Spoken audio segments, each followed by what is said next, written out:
The Secret Garden by Frances Hodgson Burnett. Chapter 2. Mistress Mary Quite Contrary. Mary had liked to look at her mother from a distance, and she had thought her very pretty. But as she knew very little of her, she could scarcely have been expected to love her or to miss her very much when she was gone. She did not miss her at all, in fact, and as she was a self-absorbed child, she gave her entire thought to herself, as she had always done. If she had been older, she would no doubt have been very anxious at being left alone in the world, but she was very young, and as she had always been taken care of, she supposed she always would be. What she thought was that she would like to know if she was going to nice people who would be polite to her and give her her own way as her ayah and the other native servants had done. She knew that she was not going to stay at the English clergyman's house where she was taken at first. She did not want to stay. The English clergyman was poor, and he had 5 children, nearly all the same age, and they wore shabby clothes and were always quarreling and snatching toys from each other. Mary hated their untidy bungalow and was so disagreeable to them that after the first day or two, nobody would play with her. By the second day, they had given her a nickname which made her furious. It was Basil who thought of it first. Basil was a little boy with impudent blue eyes and a turned-up nose, and Mary hated him. She was playing by herself under a tree, just as she had been playing the day the cholera broke out. She was making heaps of earth and paths for a garden, and Basil came and stood near to watch her. Presently, he got rather interested and suddenly made a suggestion. "Why don't you put a heap of stones there and pretend it is a rockery?" he said. "There in the middle," and he leaned over her to point. "Go away," cried Mary. "I don't want boys. Go away." For a moment, Basil looked angry, and then he began to tease. He was always teasing his sisters. He danced round and round her, and made faces, and sang and laughed. "Mistress Mary Quite Contrary, how does your garden grow, with silver bells and cockle shells and marigolds all in a row?" He sang it until the other children heard and laughed too, and the crosser Mary got, the more they sang, "Mistress Mary Quite Contrary," and after that, as long as she stayed with them, they called her Mistress Mary Quite Contrary when they spoke of her to each other, and often when they spoke to her. "You are going to be sent home," Basil said to her, "at the end of the week, and we're glad of it." "I am glad of it too," answered Mary. "Where is home?" "She doesn't know where home is," said Basil, with 7-year-old scorn. "It's England, of course. Our grandmamma lives there, and our sister Mabel was sent to her last year. You are not going to your grandmamma. You have none. You are going to your uncle. His name is Mr. Archibald Craven." "I don't know anything about him," snapped Mary. "I know you don't," Basil answered. "You don't know anything. Girls never do. I heard father and mother talking about him. He lives in a great big desolate old house in the country, and no one goes near him. He's so cross he won't let them, and they wouldn't come if he would let them. He's a hunchback, and he's horrid." "I don't believe you," said Mary, and she turned her back and stuck her fingers in her ears because she would not listen any more. But she thought over it a great deal afterward, and when Mrs. Crawford told her that night that she was going to sail away to England in a few days and go to her uncle, Mr. Archibald Craven, who lived at Misselthwaite Manor, she looked so stony and stubbornly uninterested that they did not know what to think about her. They tried to be kind to her, but she only turned her face away when Mrs. Crawford attempted to kiss her, and held her stiffly when Mr. Crawford patted her shoulder. "She is such a plain child," Mrs. Crawford said pityingly afterward, "and her mother was such a pretty creature. She had a very pretty manner too, and Mary has the most unattractive ways I ever saw in a child. The children call her Mistress Mary quite contrary, and though it's naughty of them, one can't help understanding it. Perhaps if her mother had carried her pretty face and her pretty manners oftener into the nursery, Mary might have learned some pretty ways too. It is very sad, now the poor beautiful thing is gone, to remember that many people never even knew that she had a child at all. I believe she scarcely ever looked at her," sighed Mrs. Crawford. "When her ayah was dead, there was no one to give a thought to the little thing. Think of the servants running away and leaving her all alone in that deserted bungalow. Colonel McGrew said he nearly jumped out of his skin when he opened the door and found her standing by herself in the middle of the room." Mary made the long voyage to England under the care of an officer's wife, who was taking her children to leave them in a boarding school. She was very much absorbed in her own little boy and girl, and was rather glad to hand the child over to the woman Mr. Archibald Craven sent to meet her in London. The woman was his housekeeper at Misselthwaite Manor, and her name was Mrs. Medlock. She was a stout woman with very red cheeks and sharp black eyes. She wore a very purple dress, a black silk mantle with jet fringe on it, and a black bonnet with purple velvet flowers which stuck up and trembled when she moved her head. Mary did not like her at all, but as she very seldom liked people, there was nothing remarkable in that, besides which it was very evident Mrs. Medlock did not think much of her. "My word, she's a plain little piece of goods," she said, "and we'd heard that her mother was a beauty. She hasn't handed much of it down, has she, ma'am?" "Perhaps she will improve as she grows older," the officer's wife said good-naturedly. "If she were not so sallow and had a nicer expression, her features are rather good. Children alter so much." "She'll have to alter a good deal," answered Mrs. Medlock, "and there's nothing likely to improve children at Misselthwaite, if you ask me." They thought Mary was not listening because she was standing a little apart from them at the window of the private hotel they had gone to. She was watching the passing buses and cabs and people, but she heard quite well and was made very curious about her uncle and the place he lived in. What sort of a place was it, and what would he be like? What was a hunchback? She had never seen one. Perhaps there were none in India. Since she had been living in other people's houses and had had no ayah, she had begun to feel lonely and to think queer thoughts which were new to her. She had begun to wonder why she had never seemed to belong to anyone even when her father and mother had been alive.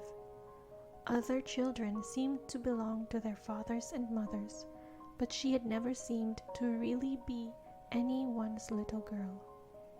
She had had servants and food and clothes, but no one had taken any notice of her.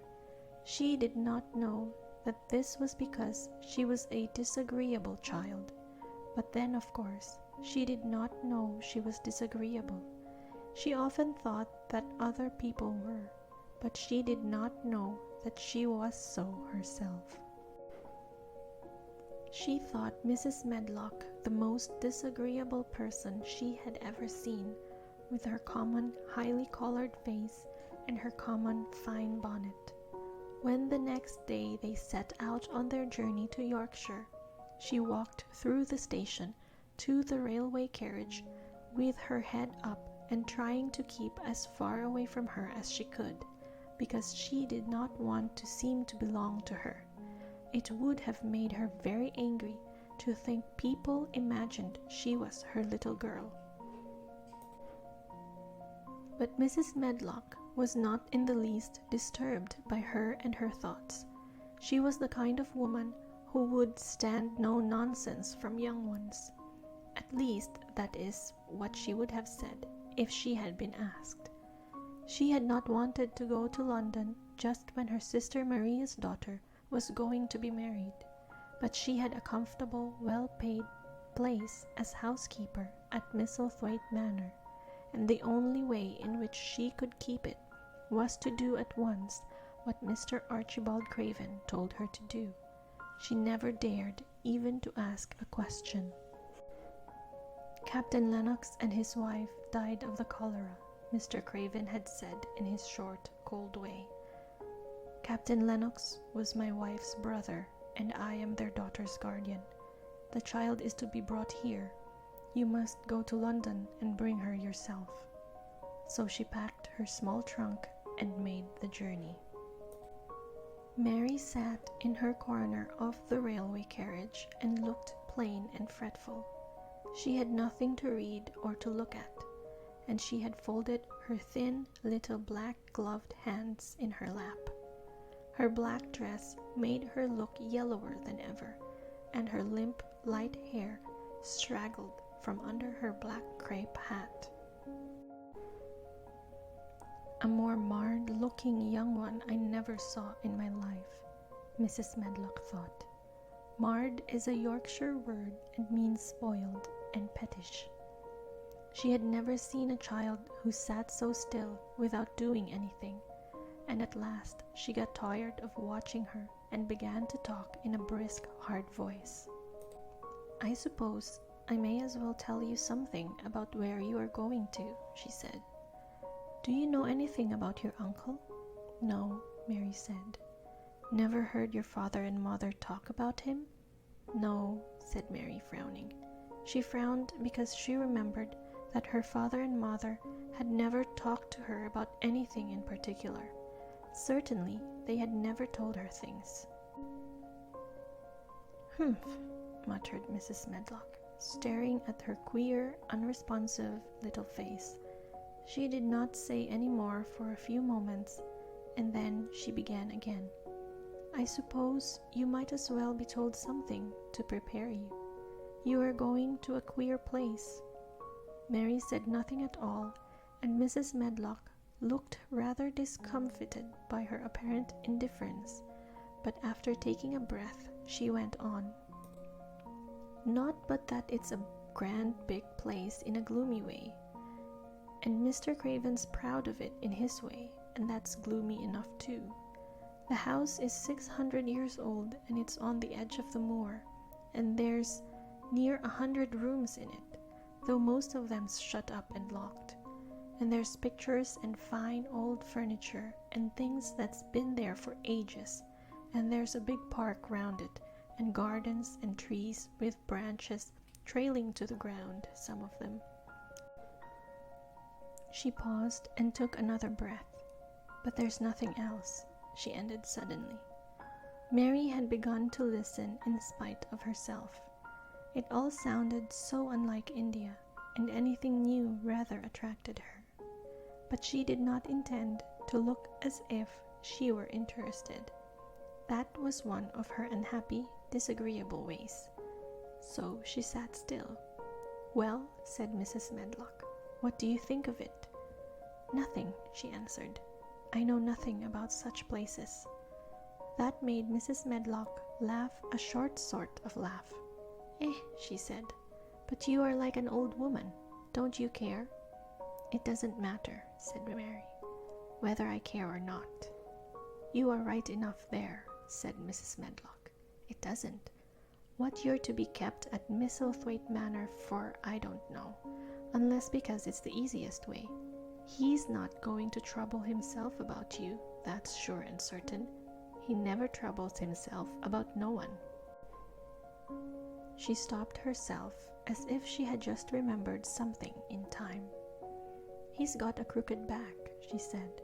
"That set him wrong. He was a sour young man and got no good of all his money and big place till he was married."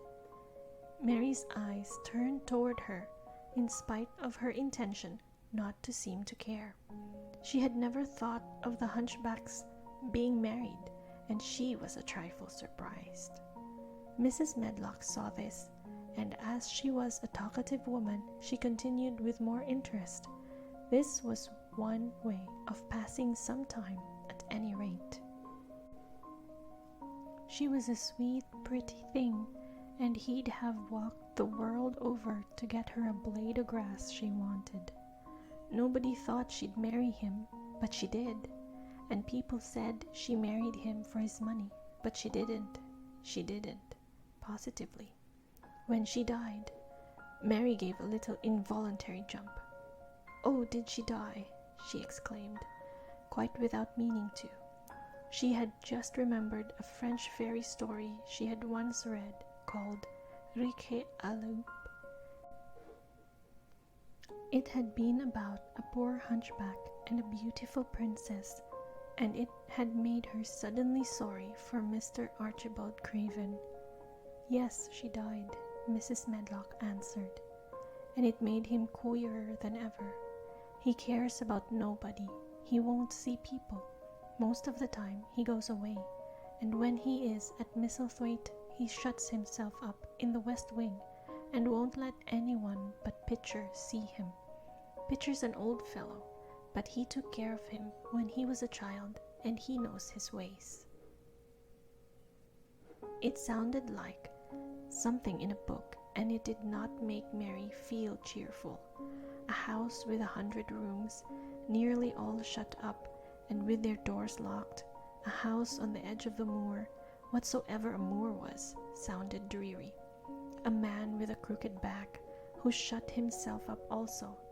She stared out of the window with her lips pinched together, and it seemed quite natural that the rain should have begun to pour down in a gray slanting lines and splash and stream down the window panes.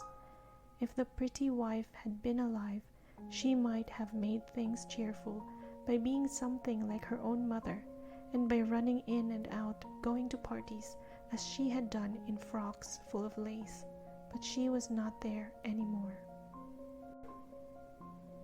"You needn't expect to see him, because 10 to 1 you won't," said Mrs. Medlock, "and you mustn't expect that there will be people to talk to you. You'll have to play about and look after yourself. You'll be told what rooms you can go into and what rooms you're to keep out of. There's gardens enough. But when you're in the house, don't go wandering and poking about. Mr. Craven won't have it." "I shall not want to go poking about," said sour little Mary, and just as suddenly as she had begun to be rather sorry for Mr. Archibald Craven, she began to cease to be sorry and to think he was unpleasant enough to deserve all that had happened to him. And she turned her face toward the streaming panes of the window of the railway carriage and gazed out at the gray rainstorm, which looked as if it would go on forever and ever. She watched it so long and steadily that the grayness grew heavier and heavier before her eyes, and she fell asleep.